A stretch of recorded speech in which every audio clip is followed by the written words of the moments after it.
আপনি কি জানেন কামাখ্যা দেবী মন্দিরে একটি অসম্পূর্ণ সিঁড়ি আছে এবং যাকে একটি রাক্ষস বানিয়েছিল সেই রাক্ষসের নাম ছিল নরকাসুর।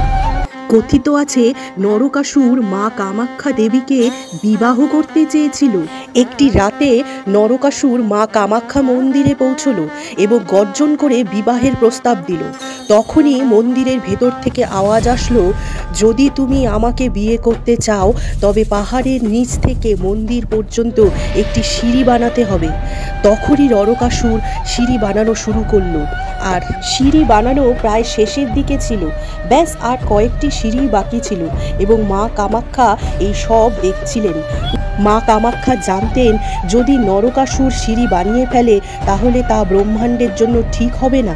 তখনই দেবী একটি মুরগিকে ডাকলো। নরকাসুর যখনই শেষ দুটো সিঁড়ির কাজ করছিল তখনই মুরগি জোরে ডেকে উঠল আর নরকাসুর ভাবলো সকাল হয়ে গেছে আর সে রাগে সিঁড়ি ভেঙে দিল। আজও এই সিঁড়ি কামাখ্যা মন্দিরে আছে। এই ভিডিওটি ভালো লাগলে অবশ্যই কমেন্টে একবার জয় মা কামাখ্যা লিখে যান।